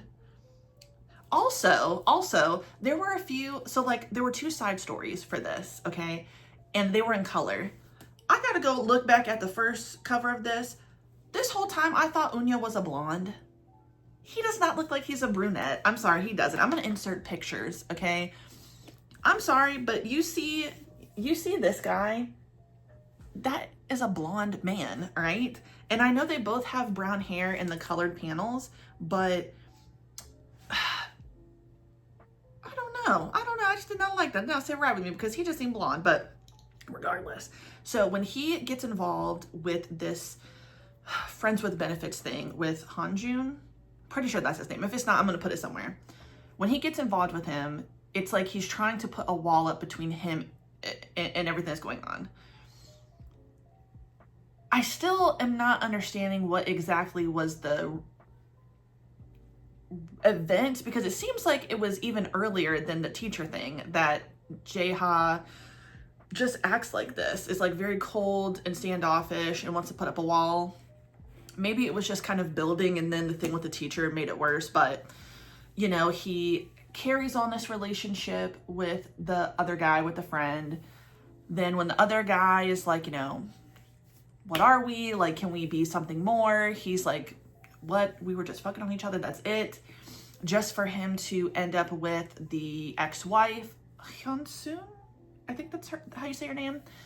And she kind of had a feeling that something wasn't quite right. Like something was missing, but she was like, you know what? I think what she wanted was, she was like, I'm just going to jump into this both feet first and I'm going to see where it goes. And she seemed to really, really, really like Jae-ha. Kind of like her. And instead of him being honest about, I don't know, maybe being on the fence or maybe not knowing if that's what he really wants, he just kind of like fell into the warm embrace of her happiness and her love for him, instead of being honest about him not really loving her that much. Fast forward to they're living their life, da-da-da-da. He sometimes seems to be still thinking about Unyo, because Unyo was one of the first like people that ever confessed their love to him. And then he kept playing a part in Jae-ha's life somehow. He kept popping up here, there, everywhere. And eventually Jae-ha and his wife end up having a conversation where she confronts him about a picture that was taken of him and that teacher. Now, did that happen years ago? Yes. But I think in that moment she was just like, are you, like, I think she was just wanting an explanation. Are you bisexual? Are you gay? Obviously, I know that this wasn't, like, recent. This was something that happened in the past. But I think she was also wondering, like, is there some type of, did something more happen here? Because the truth was that the reason why the wife got the photo was because a fucking bitch, it's always like that. It was supposed to be his friend, mind you, overheard the rumors that happened back when he was in college about him having sex with that professor. And she defended him just for her to turn around and snoop on his ass, take a photo, and then expose it to the wife, which in my opinion, I don't know how I feel about that, right? Because that's never happened to me. I don't know how I would feel in that moment if someone came to me in these same circumstances and said, you know, I want you to, well, first of all, you told me right after we made it legal, so I don't know, you may not be on law, but that's not the point. I don't know how I would feel, but I would just want to have a conversation, and Jeha just was not willing to do that. He just shut down. He didn't want to talk, but that's how he is. So he and his wife get divorced, and then that is when, like, it's been a little while, and that's when Unyo comes back into his life, and, you know, they get to do with them, and blah, blah, blah. So what really got me, again, and what was really pissing me off is because the communication. I'm not sitting here saying that Devin and I are the best communicators in the world. Devin and I have grown up together. So the way we communicated when we were teenagers versus the way we communicate in our 30s, so different. It would have been really great if the way we communicate now happened when we were younger, because so many misunderstandings could have just been resolved very quickly. And that's partially for me. That partially is on me, because I am one to maybe take things a little too personally, aren't we? And yeah, so I think the overall issue here is communicating. But as time went on and they started communicating with each other, that's when I was like, okay, I'm really enjoying this. The back and forth, the will you want, you know, oh my God, like, do you love the dude or not? I think you do. So why don't you just open your fucking mouth and let the shit come out? Well, not shit. Let the fucking real fucking stuff that's going on come out. Let him know. And then y'all can be happy. Come on. It took him forever and a goddamn day. It took him over 2 years to do that. And actually it took it more than 2 years. Okay? You broke my little dude's heart. And then the sister saying something, which I don't blame the sister. Because I think the thing that fucking pisses me off so much about Jeha is that it's like, eventually he gets it, all right? He does eventually get it after fucking talking to a million other fucking people. Fine. Finally he gets it, but even then, it's like, he's still like, oh, I just thought that it would be easier if, it would be less hurtful if oh my God. Why don't you start by telling me that? And then I will tell you what the fuck I think and feel. Why don't you start there? That actually would be a great place to fucking start. That really pissed me off. But finally he got it together. Finally he fucking figured the shit out. And then they end up happily ever after. That made me happy. So, good things come to those who wait. Not patiently, clearly, because that was not me. But moving on. Let's talk about After God Volume 4. So I am going to be picking up Volume 5 right after this because I need to. But still going strong. Don't totally really know what's going on. I feel like even if I started this series over from the beginning, I'd still be kind of lost because I'm not really sure what we're supposed to be doing now. Because now we're focused solely on one IPO. And I'm really interested in this IPO, basically this god. I like them and I'm interested in them, but it's almost like everything else has stopped. And I'm like, but what was it about the main girl? The main girl who was the god, who I think is this her? I think this is her. The one who's like I don't know, who everybody thought was just a regular human at first, but then it ended up being an IPO the whole time. Like, what? I'm kind of lost. But this and some of this story reminds me so much of Chainsaw Man, which also had me lost a bit. Like, some things I think are going over my head, but I'm still enjoying myself. All that to say, I really do like this particular character. What's his name? Not Waka. Okay, Obikawa. I really like Obikawa a lot. I want to know even more about them because I think that's where I'm getting lost a bit, because I'm not really sure what exactly is going on here with the gods. I don't even really know what the motivations of the gods are. Like, are they just here to kill everybody on Earth? I don't know. Everything that was going on with Minami, so sad. Everything going with Yoriko, so sad. Both of those people, they get me. Okay. So I think this is Waka. And I was getting Waka confused with Tokinaga. But yeah, I'm definitely excited to see where this goes because of the way this one ended. Tokinaga is having this back and forth with I forgot everybody's name already. Obikawa. And he is being expected to try to come into an agreement, like a ceasefire, if you will, with Obikawa. Blah, blah, blah. Okay. But he's actually very mad. And I don't know if he's putting on a little bit more anger and frustration because he knows that he's being recorded or what, but yeah, I'm just going to keep going. I'm not really sure what all to say, but yeah. Volume 5 will be read soon. Oh, no, I did. I talked to you guys about that in the car. I haven't started this yet, but I will be starting this. But I really am glad I reread that first volume because I really was lost. Like, I didn't remember everything. Same thing with Palace of the Omega. I'm going to have to reread the first volume again because I made it a decent way through. It's been so long since I read the first volume that I couldn't quite remember. I remembered the point for the most part, but there's a character that just got introduced, but I know that they were in the first one, and I don't remember what the significance is between them and the Omega. I think his name is Elia in here. I don't remember if maybe he is a friend to Elia or not, so I'm a little lost. So I will be rereading the first volume for this one. I thought because it hadn't been too long, or at least I thought it hadn't been too long since I read the first volume, that would be good, but I guess not. But this one right here, as I mentioned, didn't know that this was the final volume, and that breaks me. But what a way to end I Want to Do Bad Things with You. I am definitely going to always recommend this series. I think that this is so good. I love the ending. I love the way this ended. I like how things got wrapped up, even though some things didn't quite make sense. But then I have to remember they're kids. Logically, that makes no sense to treat your older brother that way. But in the mind of a child who's also living in an abusive household, that made sense to him. That's for sure. Anyway, I'm obsessed with their relationship.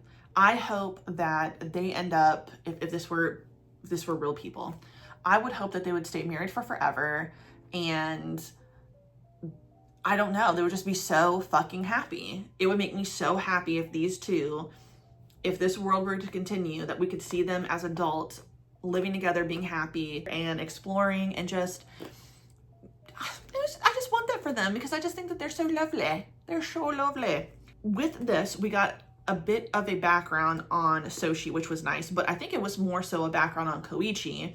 Koichi is the younger brother of Soshi, who Soshi and Koichi have always been, I guess, at odds with each other, but we've never really seen why. Obviously, we know that Soshi's biological father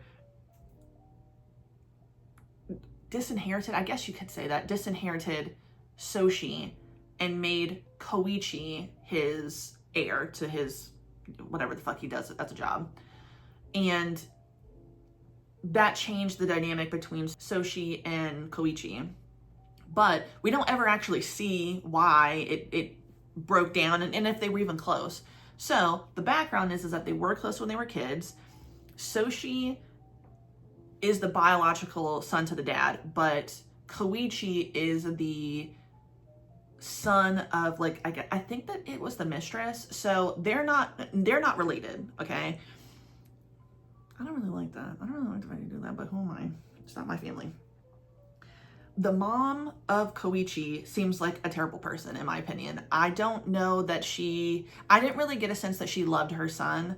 And in a way, I kind of felt like the moment when she's like holding Koichi's face and his name's like, what, 5 or something? And she's excited because her excitement is not, oh, look at us, we're gonna be okay, I'm in love, I found someone who really loves me. You know, you are gonna have more of a father figure, now you get a brother, you get a sibling, like, I'm so happy for us. It was never like that. It was, I'm so happy because we're gonna be rich. Like, bitch. Let's see if I can find it.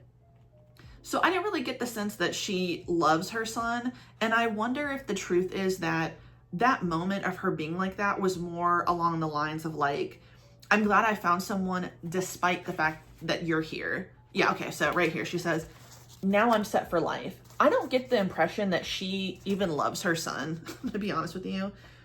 I'm so glad you were born. Now I'm set for life. Like, were you glad? Were you glad that he was born?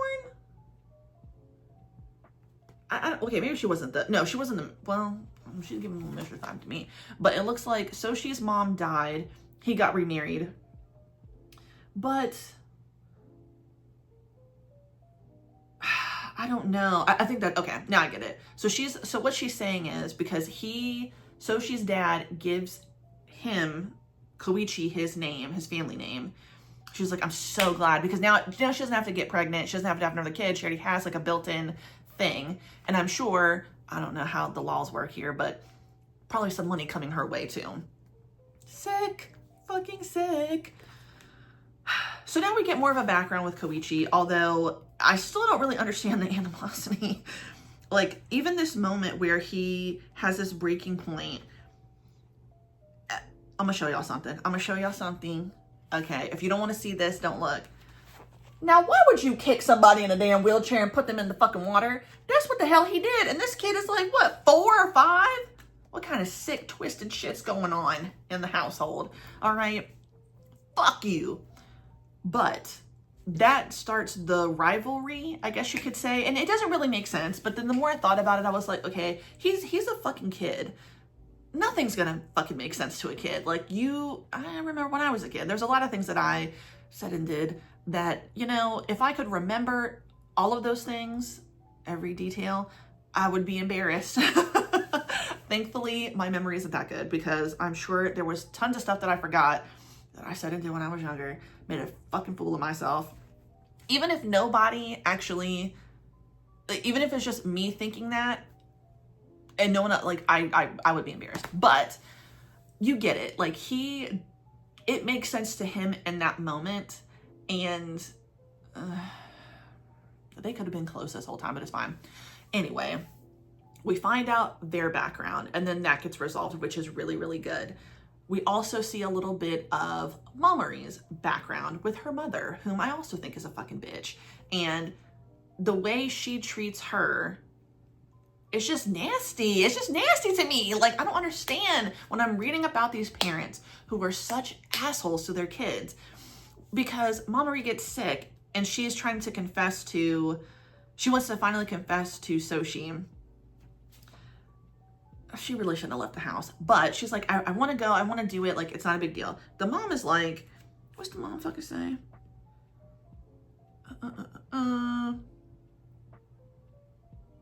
I don't know what you want to do, but you have to give it up. You always throw yourself into the oddest things that end up failing. Just go back to bed. You've been acting strange since summer vacation started. I'm sure someone pushed their chores off on you. What with the library and pool cleaning? That happened in like the first 2 volumes. Trying hard won't get you anywhere. You'll just lose out and end up hurt. Bitch, speak for your fucking self, ho, because that has something to do with her. That has something to do with her because she's living her life. She's living her life and she's gonna fucking tell the dude that she fucking likes him no matter what. So who the fuck are you to tell her, you may be her mother, but you're also a bitch. And you seem like one of the first people that bullied your fucking daughter. So we've got 2 bullied children here, okay, by their parents. It's sick and I can't stand that shit. Anyway, everything gets settled, which made me happy. So everything gets settled with these 3 as well. I ended up really coming to like Kai. I always kind of liked Tsubaki.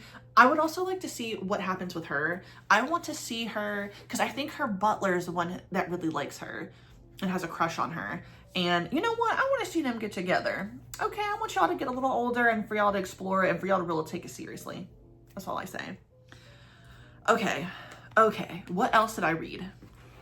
I read something else and I can't remember. Ooh, did we talk about that? I can't remember. So today is Monday. I still have to read You Are So Lovely. Just get on the app, Connie. What am I trying to remember? I already purchased these. So, nope. God, I can't wait till that comes out tomorrow. Okay. So I already purchased the newest episode of You Are So Lovely. I have to read that. Same thing with Shutline. I have to read that. Same thing with Sandwich Paradox. I have to read that. Revenge came out today. So I'm reading that. I am considering it, reading Limited Run again. Because I went ahead and bought all of the side stories that just came out recently. So I might reread Limited Run. Oh, this is what I read. Did we talk about this? I don't think so. Okay. So I ended up reading Justice Dojo. All right. This was like one of those shorts that showed up on Lezen, right? And I was like, okay, I'm liking this, but something felt off. Like I was like, did I read that right? And when I say off, I mean like I feel like I'm missing something. Yeah, bitch. You were missing something. You were supposed to fucking read Justice Arcade first, which I did end up getting all of those as well. Because I was like, eventually at the end of the one I just watched, they end up going to the arcade and they're like, reminds me of old times. And I was like, ah, fuck. I was supposed to read this first. So I will be also reading this. I liked this and I did like the other one. So yeah, I'm liking where this one's going. Yeah, I will be reading that. Did I purchase anything? I think I did purchase some other stuff. I thought I did another short. Oh, that's right. Black Venom. Girl. I don't know about this one. I'm almost done with it. It's only 4. Okay, this is about a prosecutor. My God. Check the trigger warnings. This is about a prosecutor who the fucking dude, criminal, let's just say criminal. He has a crush on him. And he's just a fucking scoundrel, but he may have been framed. Well, he goes ahead and frames him and puts him in jail, and then they get to fucking every day in jail. But it reminded me only a little bit of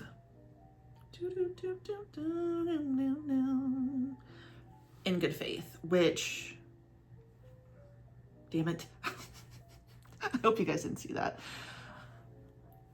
You guys can't see that. So, In Good Faith, my bad, because this is very similar. Criminal, prosecutor, they end up together, but check the trigger warnings because it's not consensual. Damn, I hope you guys didn't see those. It's fine. It was so quick. There's no way you saw that. Anyway, it is 3:04. We do not have family game night tonight because my mom doesn't feel well.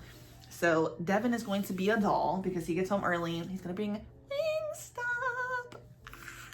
We're going to play some games and then we're going to, I don't know, watch something. But we're still reading. The day is not over. I just have a little bit more time now to talk to you guys and read, since I feel like I have been in a bit of a reading slump. I'm not sure why. It just feels that way. And then on top of it, last week was super busy. So there's some things that I filmed that I talked about, but when I thought back to it, I was like, I don't like that. I'm gonna have to rewatch some stuff. So we might be getting to the end. We'll see. You'll hear about it because I'm gonna fucking bring it up, but we'll see. We'll see what's going on. I don't know how long we are. I feel like I haven't read anything, but I know I have. That doesn't matter. We're just gonna get to reading. That's what's important. And we don't need to go over every single thing I need to read. We're doing Fake Fact Lips break. We're doing After God Volume 5.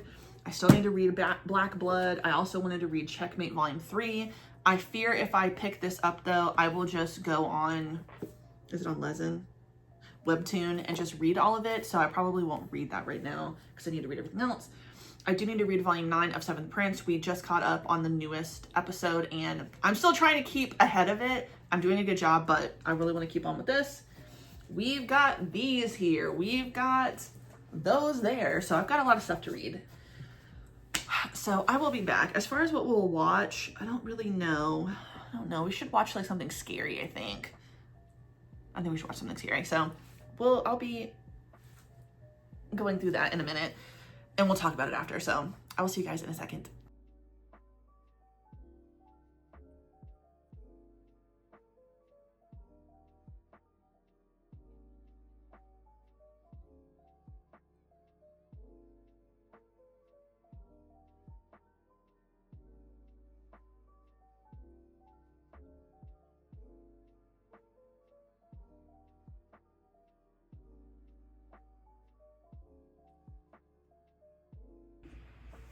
Welcome back, everybody. Okay, so I am filming the outro as I am editing the video that I'm filming the outro for because I didn't film this. Last week, it just kind of felt like I did not read a lot, but as I'm editing, I realized I did read quite a bit. I don't know. Last week just felt like a lot was happening and then nothing at all. I don't know what was going on with last week. I also had a bit of a little like breakdown, had to have a good like hour-long cry sesh. I'm not really sure where those emotions kind of crop up from, but I don't know. These last few months, I mean, I know where they probably stem from, but these last few months, it's like I just have these crying spells that last like almost an hour of just like crying, but I can kind of feel the dread and the sadness like at the very beginning of the day, but it's not until I get home and like it's just quiet and it's me and Devin that I really start to cry, and I don't really know exactly why. I'm just crying. So last week was crazy. This week, hopefully I don't have another crying moment, but we'll have to see. So with that being said, let's talk about the things that I finished reading. The first one being the book that was for my book club with my mom, my sister, my cousin. And I just realized, I wonder if you can hear the computer. Loud as hell, these fans going. But it was The Other Half by Charlotte Vassell. And this is Detective Inspector Caius Beauchamp, book 1. So none of us had obviously read the series before. My sister thought it was going to be something else. It wasn't terrible. I rated it 3 stars, but I don't know. Like when we did our book club, I said I would probably read another book by the author, and I probably would read another book by the author because hopefully it doesn't have the same premise, like where we're having to deal with like rich people, because the rich people are so insufferable in this book. It seems like it feels like they're talking in riddles. Everything is like, I don't know, fucking metaphor. Like, why can't we just speak plainly? And then of course they're all kind of like trying to one up each other. I don't know. I can't get into it with the way they were talking. Like, I just know I couldn't be friends with those people because it's just too much. It's like very, what is the word? Oh, what is the word? I don't know. Stuck up is like the most basic one, but there's like elitist. Think that. Anyway, so yeah, I rated it 3 stars. I listened to it as an audiobook. Didn't really mind it. It was a bit hard at first because of some of the accents. Like I couldn't quite understand what everybody was saying, but over time I got used to it. So I ended up enjoying it. So yeah, I think if I could not have to, yeah, if I didn't have to hear about rich people, I'd probably read the second one. So we'll end up seeing. Now, the manhwa I read. Oh my God. So I read the most recent episode of Hard-Boiled Love, which I think is, oh wait, okay, so I read that on Manta, mind you, because that Manta, it comes out on Tuesday, and yes, I know I mentioned this, but I do buy it again on TappyToon for the extra coins, which is probably like, why would you do that? But luckily when it comes to TappyToon, I haven't really had to spend any of my own money because I just get the free shit, and then they're doing that thing where you check in, so it works out really well for me.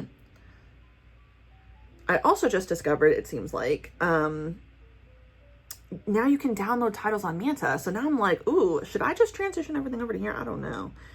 But, okay. So that episode was episode 130, and it was the end of the season. Okay. The way this ended, girl. Okay. To be continued in our bonus episodes. What do you mean? Okay, because this didn't quite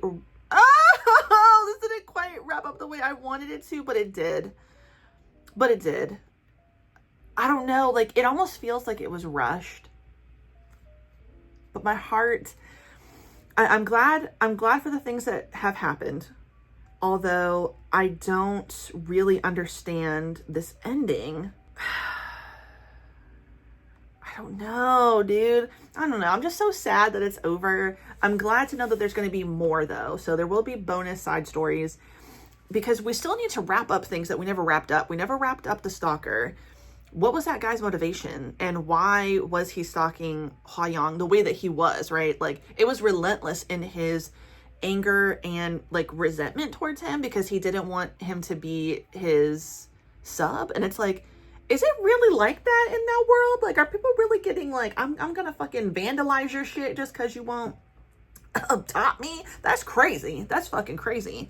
But then you had the one friend who was fucking on that dude, and I think he knew that dude was a stalker.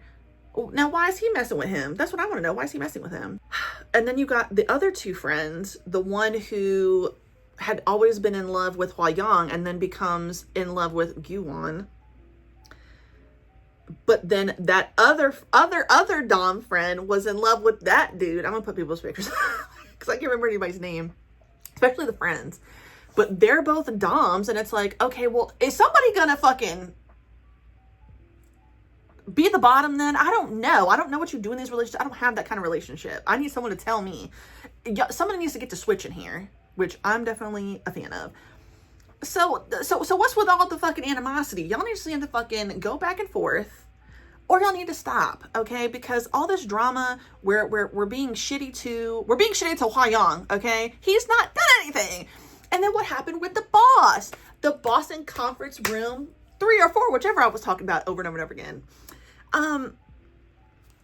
What happened with him? Is he dead? Did he kill him? he had him bloodied up on the floor when he tried to keep on hopping out. I want to know what happened with him. Also, what is Hua Yang doing for money? Like, there's so many things I have to know. Is he still an accountant? Did he go with a different firm? Did the lady who was his friend at the firm, who got passed up for the fucking freaky ass dude, does she start her own shit? And did they start working together? That's what I want to know. Or does the boss get fired and he finally leaves and he finally takes a fucking hit and Hua Yang gets to stay? I don't know, but I need those answers, damn it. You can't leave me hanging because, like, I'm invested.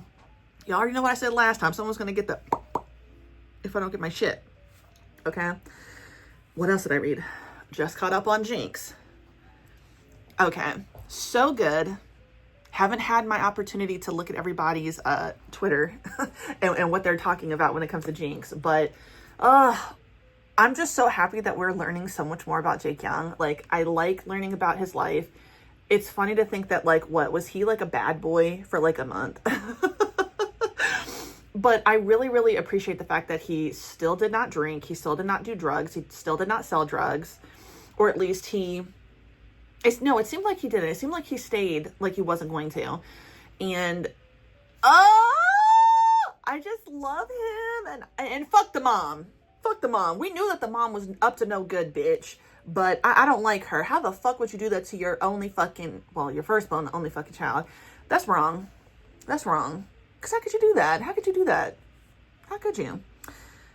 So I didn't like that. But I'm really liking where it's going. I know that I kept saying, like, we're probably going to get 100. We're probably not. Because, like, dude, once we finish the background on Jake Young, the next thing we have to do is for Kim Dan and Jake Young to get together. Okay, because now Kim Dan understands Jake Young a little bit more. So now, if Kim Dan comes to Jake Young all soft, we already know he knows that he loves him. Okay, he knows it. He might not be willing at this point for real to express it, but now we also know why, right? Because his mom abandoned him. His dad was a piece of shit. These 2 older people who took him in. It's like he has a lot of respect for older people.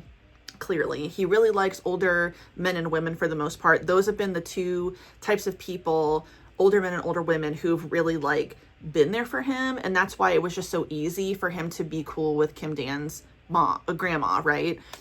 So say what you will, but I love Jake Young. All right. But after that, then we have to find out, okay, is Jake Young going to find out about what happened to Kim Dan at the hospital at the very beginning of the series? So we find out what happened to Kim Dan.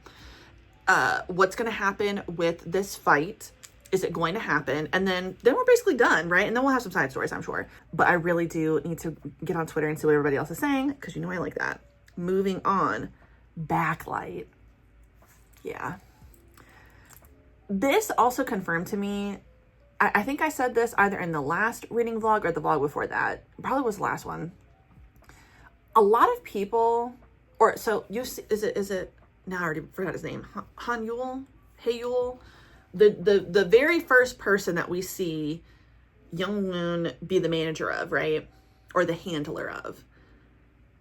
He is somebody who thinks that he can manipulate Young-woon and thinks that he knows everything about him. And I think, and the reason why he feels like he can manipulate him is because he assumes that he's very naive.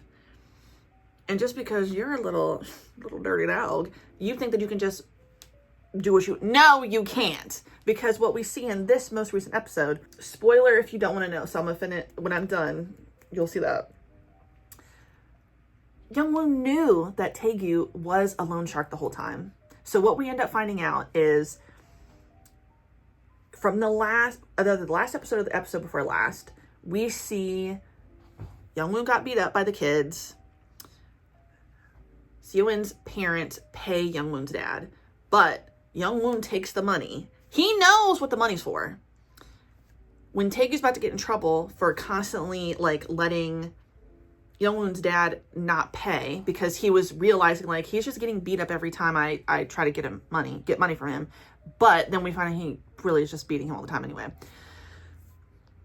He is getting in trouble for that, and Young-woon shows up, has all this cash, and is like, this is going to pay for it all. And I'm not going to give it to my dad because I know he's just going to try to spend it. And when Taegyu is like, all Young-woon is asking for is like, help me get out of here. Like, I don't want to be here. I know what my dad is like. I think at that point, Seo-in is gone. And he's like, I just want to leave. And Taegyu, and obviously he's still young, and he's like, oh, like, what are you thinking? Like, I'm not your friend, blah, blah, blah. And then finally, what's his face is like, look, I've known you've been a loan shark this whole fucking time. Do you think I didn't know that? So again, it goes back to this, the way that people keep treating him is like he's dumb. I think now, like, I know we're still not even in the present yet, right? Because we're still seeing the past. But I think probably kind of, not totally, but Taegyu probably has the best picture and understanding of Young-woon, of the three people that are kind of orbiting Young-woon, right? I think Seo-in has the next best understanding of him, but he doesn't know everything about his past. He just knows, okay, we had like the past. I know this when we were younger when we first met, but he doesn't know what happened in between, right? And he doesn't know that Young-woon knows that Taegyu is a loan shark. So he keeps thinking that he doesn't know that. He does fucking know that. And then, is it Hae-yul or Han-yul? I can't remember, but that little fucker, he knows the least, and he still thinks he can manipulate my dude. Fuck you! And you're just mad. You're just mad because you're still having to fuck on the old uncle. Okay? And I'm going to reread Backlight because I just can't help myself. Honestly, I'm looking at my lesson. There's a lot of things I want to reread. Damn. Private tutoring. I love private tutoring. Get into private tutoring, please. I love them. I love the main female character. She's not exactly like plus size, but she's not no little tiny thing. Okay, she got a little meat on her. Okay, we see a little bit of tummy every now and then, and that's what I like. That's what I like. And their little dynamic, I love it. Let me show y'all a little something. Okay, I'm gonna show y'all a little something. I think I took a picture of it. I did take a picture of it, but now I can't show y'all everything because I mean this not censored. Okay, I'm talking. I see a wiener right here. Veiny and everything, dripping and everything. Good God, Nevin. I mean, oh, I wish I could show you guys this because it is just so, like, then this part. The dude, yeah, okay, he's gonna make sure she feels good. That's what I want. That's what I'm gonna make clear since I can't show you everything. He's going to make sure that she has a good time. Okay, he is. But there's so many little things that I like. But I will say this one, okay? Look at the way he's kissing on her ankle. And y'all don't even know what's coming above and below this. Okay, so y'all need to get into private tutoring because I'm obsessed. I'm just loving every second of them just getting it on. Getting it on. I'm excited. But we just saw something that happened and I'm like, oh, what's really happening? What's really going on? Right. I need to make this quicker. I also read, what else did I read? Fuck. I caught up on Shutline, really good. I just caught up on Wet Sand. Bitch. Sorry, that was my ring. Wet Sand, I have no idea how this is going to end, y'all, because I'm wondering is Ian just going to be alone at the end of this? And is that better for him? Probably. Okay. I don't personally like Joe all that much. There's just something about him I'm not a fan of. I don't like the way that he is possessive of him. It's really like unsettling. Now, do I think that he's going to hurt him?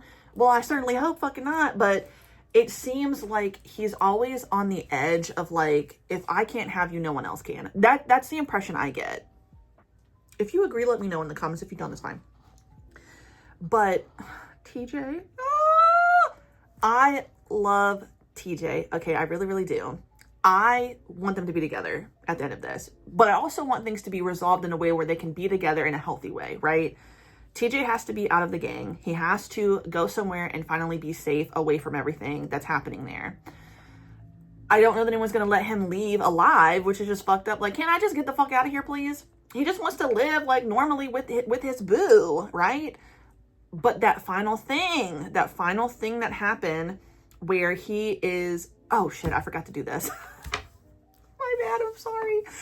I forgot to do that for backlight. I'm also doing this for Wet Sand, so sorry. When he's basically like, let's just leave here and forget everything else that happened and like move on. And Ian's like, I don't want to do that. I want them to be together, but I just don't think they will be. And that hurts me. That hurts me. I don't like that. I'm sad. Caught Up on Revenge. I know I said I was going to reread Limited Run. I will be doing that. Oh, is there another new thing that I didn't see? Oh, no, it's just those things. It's so confusing on Lezen because I don't have to pay for a notice, but you have to unlock it so that it can be 100% complete. Moving on. I think I mentioned that I didn't realize for Justice Dojo that I should probably read Justice Arcade first, but I'm fine. I could have read either, so it's good. So I finally finished Justice Dojo. I just recently started Justice Arcade. I thought I was going to have it finished before we talked. I didn't, but we'll talk about it in the next one. And then who knows what else will happen. I definitely want to try to check out some more shorts on Lezen because they are very good. They are very good. But I've got a lot of things that I want to read. And hopefully I can get to it. We'll see. But that's it. That's it. I need to stop yapping. This thing is already long. I'm already at 40 minutes. Okay. And that's not even, I think it's going to be like over 2 hours. I'm sorry. But thank you so much for watching my video. If you like the video, please like the video. If you like it, subscribe, hit the notification bell, follow me on other social media. It's in the description box down below. And you have a good day. Goodbye.